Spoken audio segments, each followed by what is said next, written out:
guardate da tutti i punti di vista. Ieri mattina ero a inaugurare un corso europeo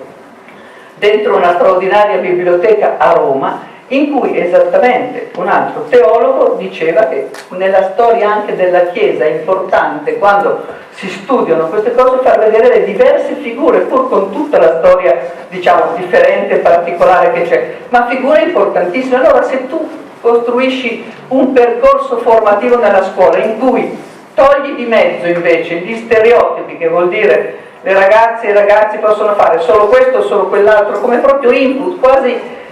non detto ma in qualche modo da senso comune, mettiamola così, tu ovviamente in realtà non ti rendi conto, ma stai costruendo delle gabbie sia per le ragazze che per i ragazzi, perché le gabbie non sono solo per le ragazze, sono anche per i ragazzi, perché a questo punto, faccio anche qui l'esempio più classico, immagino che ve ne sia capitato anche a voi, che tu se vedi un bambino che si mette a piangere, la prima cosa, nel senso comune, non delle persone diciamo più attente e consapevoli, gli si dice no, non piangere, se no sembri una femminuccia, quindi dando disvalore persino ad una cosa invece straordinaria e importante per chiunque nella formazione umana, che è la capacità di avere una testa, ovviamente un corpo, ma anche un cuore, dei sentimenti, e di saperli anche esprimere, perché poi il fatto di non sapere esprimere le proprie, diciamo, sentimenti, che possono essere fatti anche attraverso il pianto, è una delle cose che poi in qualche modo ti ingabbia. Ecco, dentro a questo noi abbiamo fatto questa scelta. La ragione è quella, poi recuperando sul tema della parità tra donne e uomini tutte le convenzioni europee che peraltro l'Italia ancora prima della Convenzione di Istanbul aveva già ratificato senza nessun problema. Il comma 16 sostanzialmente dice questo. La circolare, che così diciamo completo l'informazione, la circolare che ha fatto il 15 di settembre il Ministero, non so se tutti l'avete vista, però se prima è stata letta la lettera del provveditore ci sono molti pezzi ripresi. Guardate, certo dal mio punto di vista, poi ovviamente è disponibile a sentire le domande, le obiezioni, i dubbi, le contrarietà, assolutamente, però dice delle cose molto chiare su che cosa significa fare educazione, diciamo al rispetto delle differenze, e che cosa significa anche proprio per le insegnanti e per i genitori che devono dare il consenso informato su questo, perché anche questo che stava nel mio disegno di legge c'è anche dentro al comma 16 della buona scuola, ma soprattutto, cosa che dal mio punto di vista per come si è costruita la cosa diventa importante, sta nella circolare del Ministero, perché guardate, soprattutto chi ha tantissimi dubbi, chi diciamo così vuole approfondire, vi invito a leggerla bene quella circolare, perché dice un'altra cosa che, essendo temi a volte anche sensibili, soprattutto quando non si sono discussi in modo secondo me oggettivo, largo, coinvolgendo secondo me tutte le realtà che vanno coinvolte, c'è scritto che viene anche costituito, questo guardate lo considero un punto importante, il gruppo di lavoro interculturale che deve fare le linee guida. Allora qui io vi dico una cosa, in questa terra e anche con diciamo questa cosa aperta su che cos'è il gender, la paura del gender,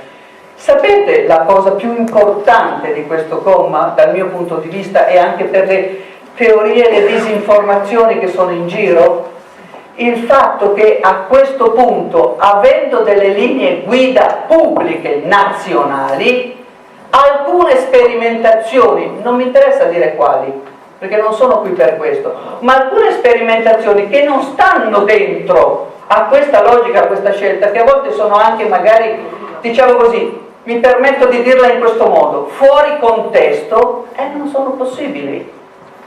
Quindi la questione di avere delle linee guida che tra l'altro valorizzano e recuperano le ottime, buone pratiche che in tutta Italia, col consenso dei genitori, degli insegnanti,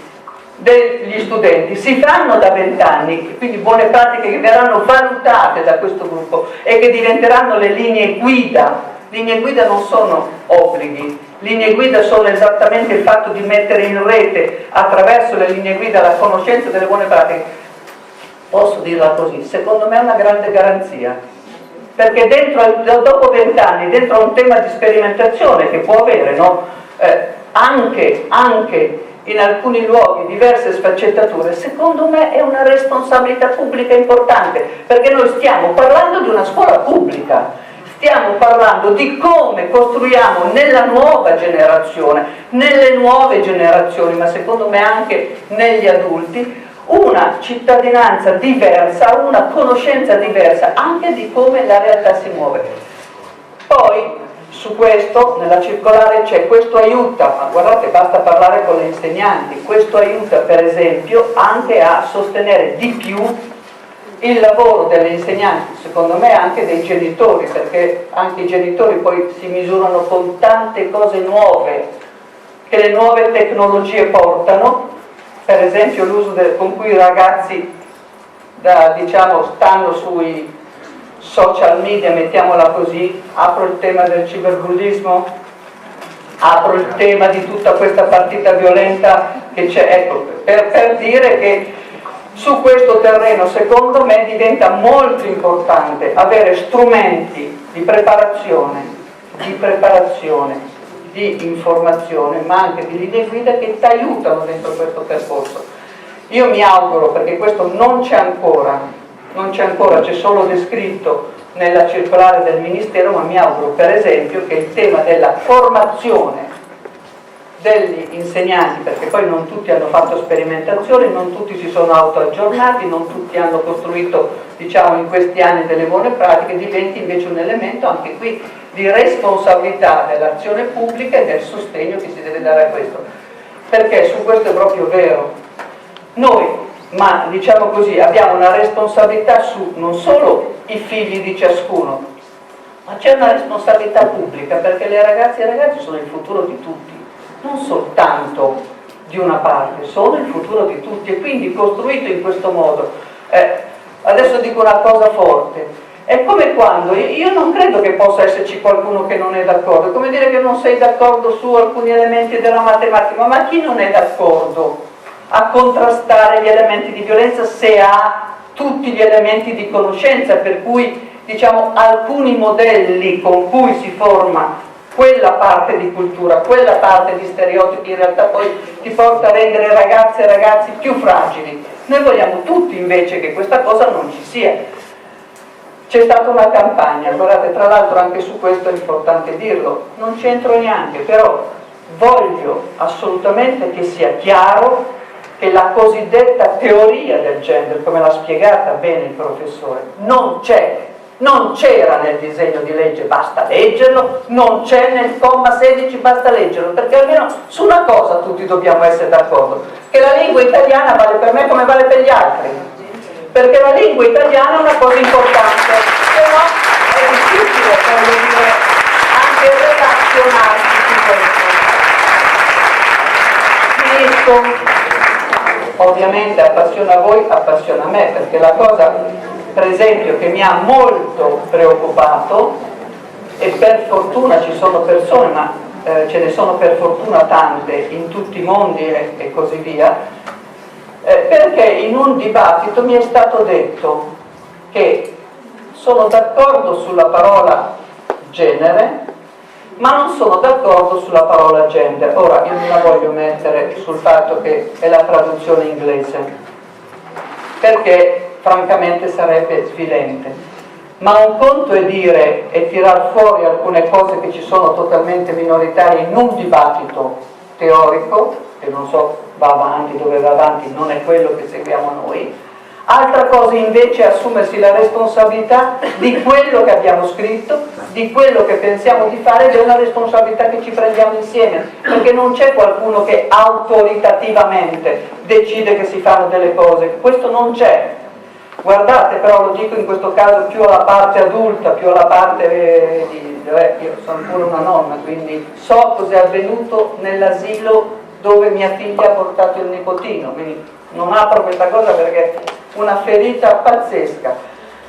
però avendo tutti la possibilità di verificare, di conoscere, di controllare, ma possiamo decidere che facciamo una sfida insieme, di dialogo, di costruzione insieme di questa cosa, perché secondo me questo è un valore che vale per tutti. Quello che considero davvero pesante è che ci possa essere una campagna che non è l'informazione corretta sui testi scritti. Si possono avere opinioni diverse sui testi scritti, questo è normale e legittimo, ma non si può, secondo me, fare una campagna non sui testi veri di una legge. Questo lo considero un insulto per chiunque.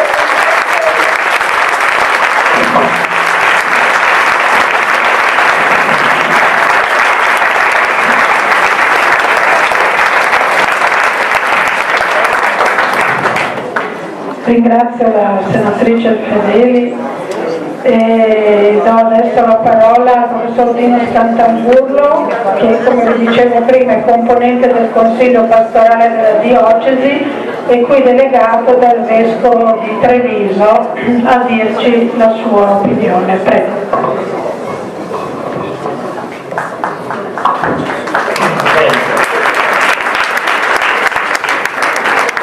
Buonasera a tutti. Allora, due precisazioni. La prima,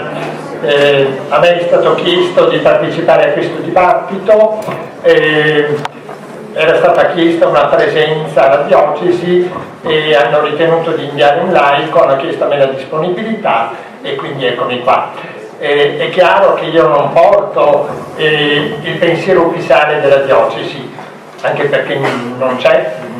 per ora un pronunciamento ufficiale sul tema. Porto una mia sensibilità che comunque si è anche confrontata ovviamente in questi giorni con qualche persona che è particolarmente preparata, ritengo, in ambito diocesano. Seconda cosa, io sono stato docente fino a pochi anni fa, per 40 anni, quindi ci sarà la mia esperienza professionale. E vorrei nel mio intervento tener conto anche delle opinioni e del dibattito che nei nostri territori si è sviluppato in queste ultime 10 settimane e che è tuttora in atto. Vorrei tenerne conto perché se riusciamo a stabilire in qualche modo un dialogo stasera ideale e magari in altri momenti anche diretto tra